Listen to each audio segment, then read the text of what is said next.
أعوذ بالله من الشيطان الرجيم بسم الله الرحمن الرحيم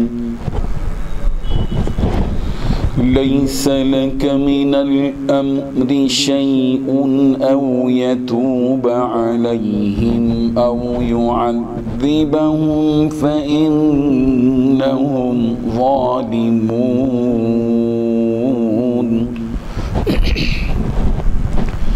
ولله ما في السماوات وما في الأرض يغفر لمن يشاء ويعذب من يشاء والله غفور رحيم صدق اللہ العظیم۔ حاضرین و ناظرین، یہ درس نمبر 268 ہے، 268، اور سورہ آل عمران کی 2 آیتوں کی تلاوت کی گئی، 128 اور 129۔ لفظی معنی دیکھیے، لیس لک، نہیں ہے آپ کے لیے، من الامر، اس معاملے میں، شیئن، کچھ اختیار، او یتوبہ، یا یہ کہ وہ متوجہ ہو، علیہم، ان پر، او یعذبہم، یا وہ انہیں عذاب دے، فإنہم، پس بے شک وہ تو، ظالمون، ظالم ہیں۔ وَلِلَّهِ، اور اللہ ہی کے لیے ہے، ما فی السماوات، جو کچھ کے آسمانوں میں ہیں، وما فی الارض، اور جو کچھ زمین میں ہے، یغفر، وہ معاف کرتا ہے، لمن یشاء، جس کو چاہتا ہے، ویعذب، اور عذاب دیتا ہے، من یشاء، جس کو چاہتا ہے، واللہ، اور اللہ، غفور، بخشنے والا ہے، رحیم، رحم کرنے والا ہے۔ ترجمہ یوں ہے، تمہیں اس فیصلے کا کوئی اختیار نہیں کہ اللہ ان کی توبہ قبول کرے یا ان کو عذاب دے، کیونکہ یہ لوگ تو ظالم ہیں، اور آسمانوں اور زمین میں جو کچھ ہے وہ اللہ ہی کا ہے، وہ جس کو چاہتا ہے معاف کر دیتا ہے اور جس کو چاہتا ہے عذاب دیتا ہے، اور اللہ بہت بخشنے والا، بڑا مہربان۔ بزرگان محترم، اللہ تبارک و تعالی نے اس آیت میں 3 باتیں بتائی ہیں۔ سب سے پہلی بات یہ کہ حضور صلی اللہ علیہ وسلم کو یہ بات بتلا دی گئی کہ آپ کو اس فیصلے کا کوئی اختیار نہیں کہ اللہ ان کافروں کی توبہ قبول کرے یا ان کو عذاب دے، وہ تو اللہ کے اختیار میں ہے،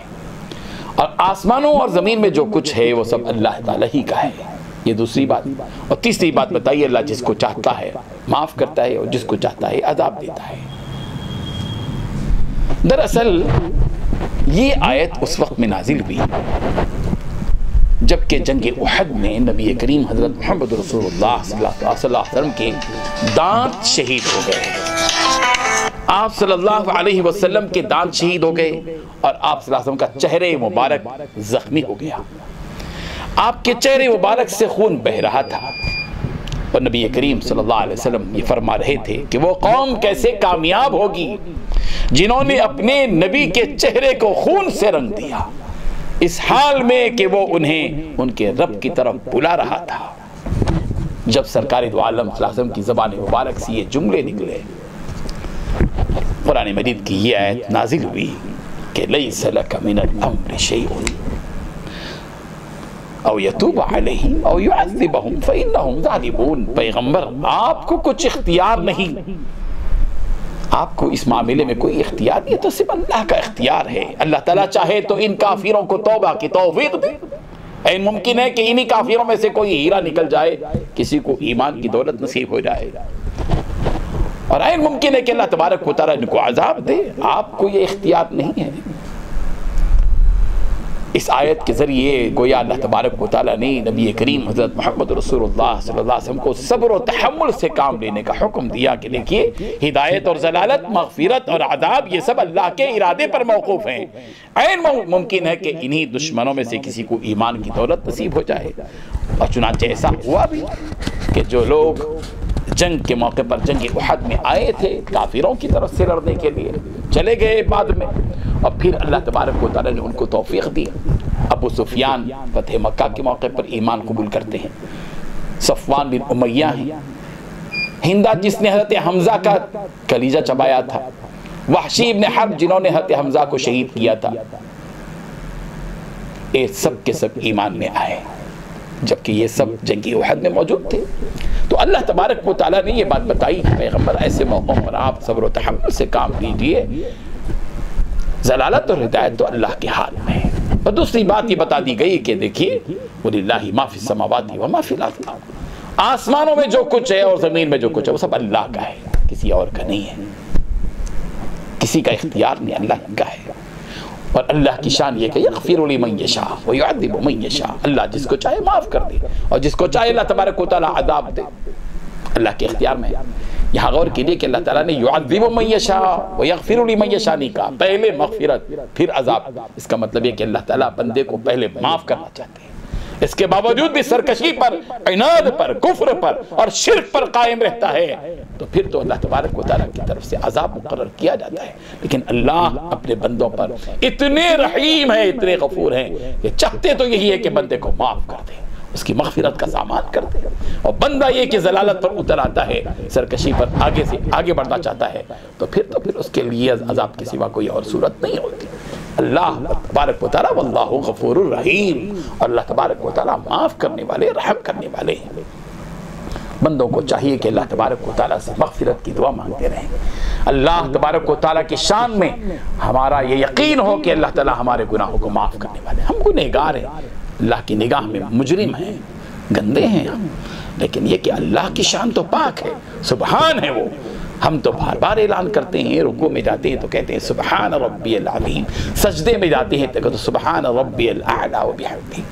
ہم نماز شروع کرتے ہیں تو سبحانک اللہم وبحمدک وتبارک اسمک وتعالی جدک ولا الہ غیرک، سبحان اللہ وبحمدہ، سبحان اللہ العظیم کے جملے ہماری زندگی میں، ہماری زبان میں یہ باتیں رہتی ہیں۔ یہ کیا ہے؟ یہ مطلب ہے کہ اللہ کی ذات بالکل پاک ہے، ہم گندے ہیں، ہم گندے ہیں، ہم گنہگار اور مجرم ہیں، لیکن مجرم بندوں کے لیے مایوسی کا دروازہ نہیں کھلتا، بلکہ اللہ پر توکل اور بھروسہ، اللہ تبارک و تعالیٰ سے امید مغفرت کی، معاف کرنے کی۔ اسی لیے مغفرت کی طرف ہم دوڑیں، وسارعوا الی مغفرت،